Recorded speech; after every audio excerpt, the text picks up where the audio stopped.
Okay, I'm sure plenty of you have already know that the feminist talking point that there's wage inequality between men and women is a complete lie.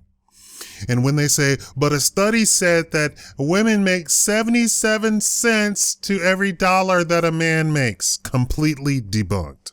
Why? Because that study, quote unquote, didn't compare a vice president in an industrial company to a male vice president in an industrial company who works 40 hours a week.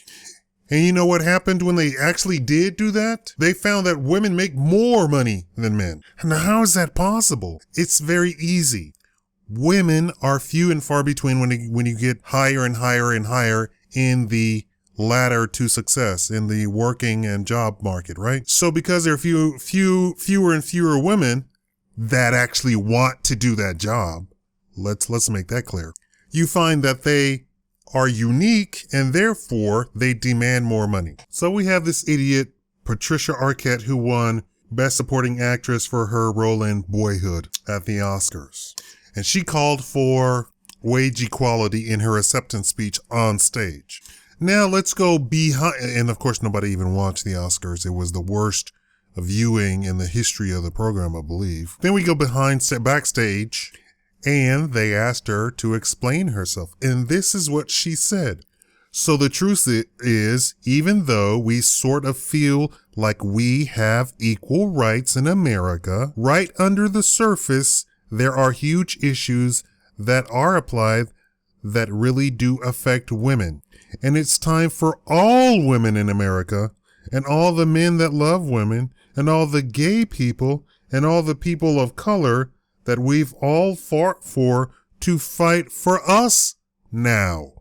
Well, that didn't go over well. What did she just do? She just isolated everybody but white women. So in her mind, white women are the victims. And black women, black men, gay people need to fight for her now. I mean, so on comes the internet to slaughter her, right? Here we go. Oh, good morning, Patricia Arquette. Intersectionality means the very obvious of women are sometimes also people of color and queer. Ugh. And we have Patricia's comments show the danger in not being hip to this whole intersectionality thing. Women of color get erased. And put down your Black Lives Matter signs, everyone. It's time to fight for equal pay. Just dodge the bullets in the meantime. And to act like other groups owe you for the time you spent swooping in on your white horse. Okay, girl. And here's another quote from her in a response from a online Twitter person from Patricia. Quote, "It is time for us. It is time for women. The truth is, even though we sort of feel like there are huge issues that are at play and really do affect women, it's time for all the women in America and the men who love women and all the gay people and the people of color we've all fought for to fight for us now."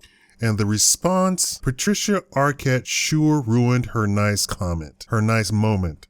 Fighting against one injustice does not include blindness to others, which means the person is referring to that Patricia is wanting the gays to put down their issues and the black women to put down their issues and black men to put down their issues. And by the way, as she's talking about wage inequality, she is wearing a $100,000 dress. Wage inequality. I mean, I think this is just a white thing. Let's see here. We have more Twitter people. Here we go. Wage equality will help all women of all races in America. It will also help their children in society. That's from Patricia Arquette. And here she is again. Women have been basically paying a gender tax for generations. Lie. Here she is again. I have long been an advocate of the rights of the LBGT community. The question is, why aren't you an advocate for equality for all women? Wow. And here she is again. If you're fighting against equal pay, you are fighting against, you're fighting for all women, and especially women of color, to make less money than men. She doesn't make sense. I'm reading her, I'm quoting her, word for word. And finally, guess which women are the most negatively affected in wage inequality? Women of color. Equal pay for all women. Women stand together in this.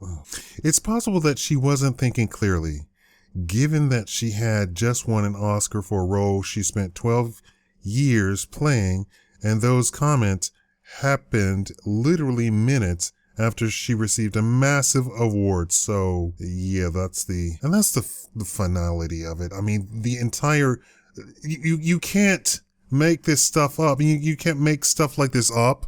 And I'm talking about the wage inequality talking point for feminists. You can't make stuff up and then expect people to follow at all times. Because first of all, it's imagined and unreal. There is no wage gap between men and women. Period.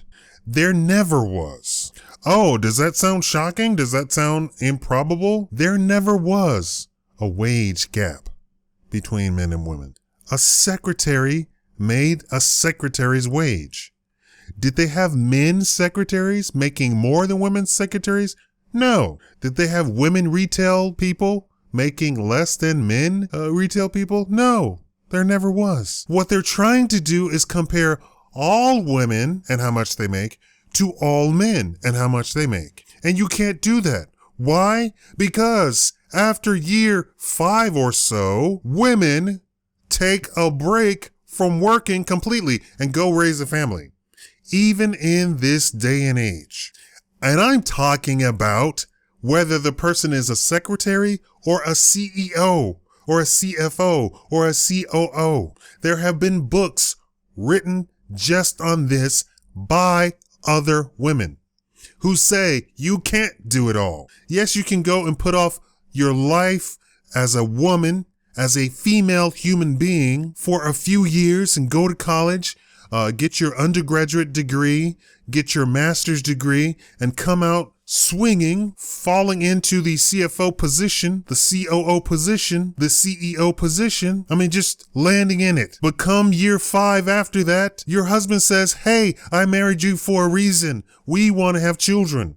Right? And she says, yes, I want to have children. I'm 30 years old. I need to stop doing this work crap and get to the business of doing something that's actually important in my life, which is having children, raising a family, having a family. There is nothing more important on this earth. I know the feminists want to tell you something differently, but these women are screaming at you, feminists. The most important thing in a human's life is having children. Nothing else compares to it. Not buying a car, not buying a house, not winning the lottery. Yes, not winning the lottery. Not winning the lottery in genes, not winning the lottery in brains, not winning the lottery in being born a rich family. None of that compares to having children. It is still a miracle. So many people cannot have children, and that feminists would try and exploit women and get them to do something that goes against human nature is ridiculous. Having a fake talking point as an inequality in wages between men and women is constantly going to get you in trouble. If you want to talk about equality, let's talk about equality. Why doesn't a 16-year-old make what a 50-year-old makes? Why doesn't a midget makes what a basketball player makes? If you're going to make up fake stuff, let's make up fake stuff. Why does a CEO make more than the mailroom clerk? How unequal can you possibly get than that? Albeit the mailroom clerk literally works like 4 hours a day, although he's there 8 hours, because he doesn't have mail to sort and deliver and place in little tiny boxes for 8 hours, versus the CEO who is trying to keep the entire company afloat, get funding for new projects, making sure that all the thousands of employees under him are getting paid so that they can go home and complain about the paycheck that they signed up for, that they volunteered for. Let's talk about something really fake. It's not fair that men have penises and women have vaginas. That's completely unfair. We should do something about that. Let's get right on that. Your talking point of female wage inequality is patently a lie, and it has been debunked. Thank you for watching the Shamaka Live Show.